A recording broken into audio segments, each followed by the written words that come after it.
ایک اللہ کو پہچاننے کا یہ بھی ذریعہ ہے. ایک ہی زمین ہے، وہاں ایک انار کا درخت ہے، ایک امرود کا درخت ہے، ایک پپیتے کا درخت ہے، بالکل برابر برابر. پپیتے کے درخت پہ پپیتا لگ رہا ہے، آم کے درخت پہ آم لگ رہا ہے، اور امرود کے درخت پہ امرود لگ رہا ہے. زمین مٹیالی ہے، بھوری ہے، کالی ہے، کہیں زرد بھی ہے، کہیں سرخ بھی ہے، لیکن زیادہ تر زمین مٹیالی ہے. اس زمین میں آپ مختلف قسم کے پھول لگاتے ہیں، ان کے اندر سے رنگ نکل رہے ہیں. ایک گلاب کا پھول ہے، کوئی لال ہے، کوئی پیلا ہے، کوئی سفید ہے، کوئی پرپل رنگ کا ہے، کوئی کسی رنگ کا ہے، کوئی کسی رنگ.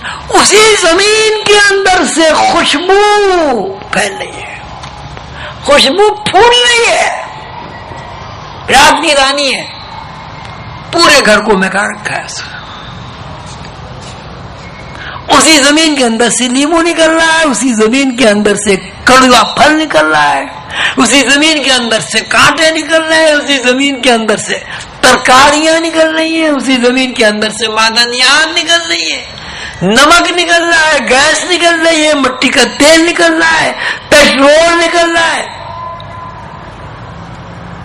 قسم قسم کی گیسز، معدنیات نکل رہی ہیں.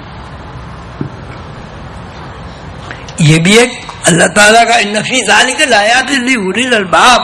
قل سیروا فی الارض، زمین میں گھومو پھرو، اللہ کا فضل تلاش کرو، اللہ کی نشانیوں پر غور و فکر کرو، اللہ نظر آئے گا. ایک یہ بھی علم ہے، اور ایک یہ بھی علم ہے کہ میرے بندے ایسے ہیں کہ وہ نوافل کے ذریعے، عبادت کے ذریعے، توجہ کے ذریعے، مراقبوں کے ذریعے وہ مجھ سے اتنے قریب ہو جاتے ہیں کہ میں ان کے ہاتھ بن جاتا ہوں، میں ان کے کان بن جاتا ہوں، میں ان کی زبان بن جاتا ہوں. اب جو انسان کو اللہ تعالیٰ نے علم سکھایا، اب اس علم کی دو قسمیں ہمارے سامنے آئیں، یہ دو رخ ہمارے سامنے آ گئے. ایک علم وہ ہے جس میں آپ کا شعور متوجہ ہو کر کسی شے کی ماہیت کے اندر کھوج لگائے. جیسے آپ کے سائنٹسٹ ہیں، مادی عناصر کے اندر انہوں نے کھوج لگایا، انہوں نے ایٹم کو تلاش کر لیا، ایٹم بم کو توڑ دیا اور سلیکون بنا لیا، اور کیا بنا لیا، ٹیلی فون بنا لیا، موبائل بنا لیے، یہ بنا لیے، وہ بنا لیے. لیکن اس علم میں بھی فرق ہے. اگر اس علم کو آپ اس لیے تلاش کر رہے ہیں، اس لیے آپ کی ذہنی ملکیت اس میں کہ اللہ کی یہ بنائی ہوئی جو تخلیق ہے، اللہ کی جو صنائی ہے، اس صنائی میں اللہ تعالیٰ کو ہم نے ڈھونڈنا ہے کس طرح بنایا، تو آپ کو اللہ تک رسائی حاصل ہو سکتی ہے.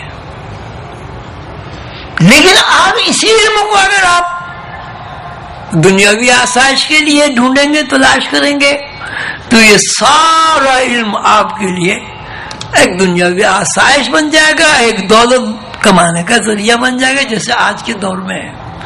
اب آج کے دور میں ابھی بات ہو رہی تھی، کوئی مرض ہے کینسر کی قسم ہے اس کی، پاکستان میں کہتے ہیں جی اس کا علاج یقینی علاج نہیں ہے، لیکن اس کا جو علاج پہ خرچ آتا ہے وہ 14 لاکھ روپے ہے.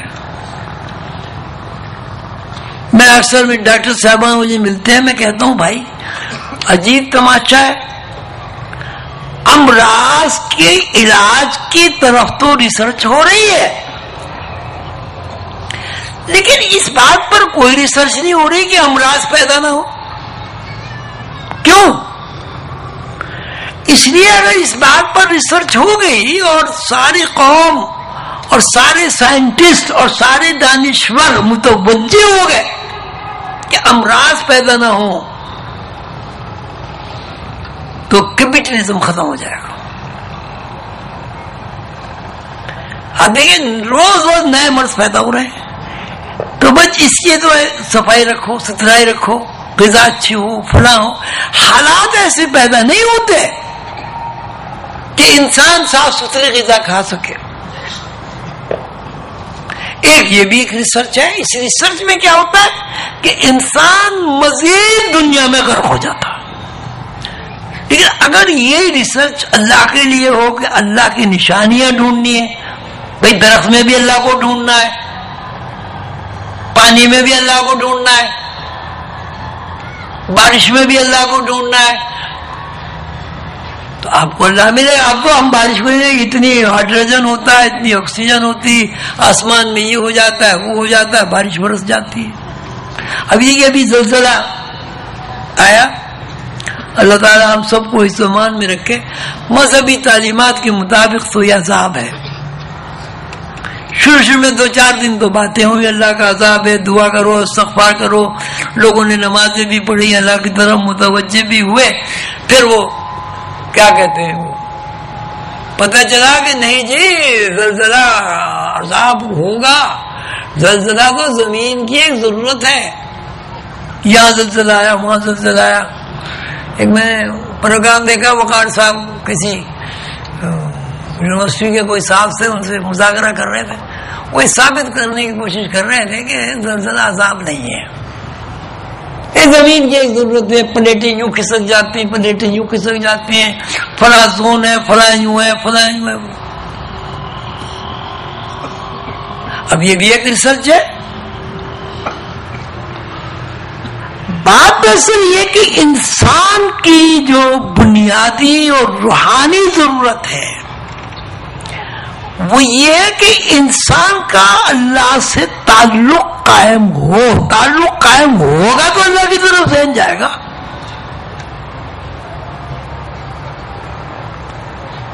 انسان شکوے بہت کرتا ہے،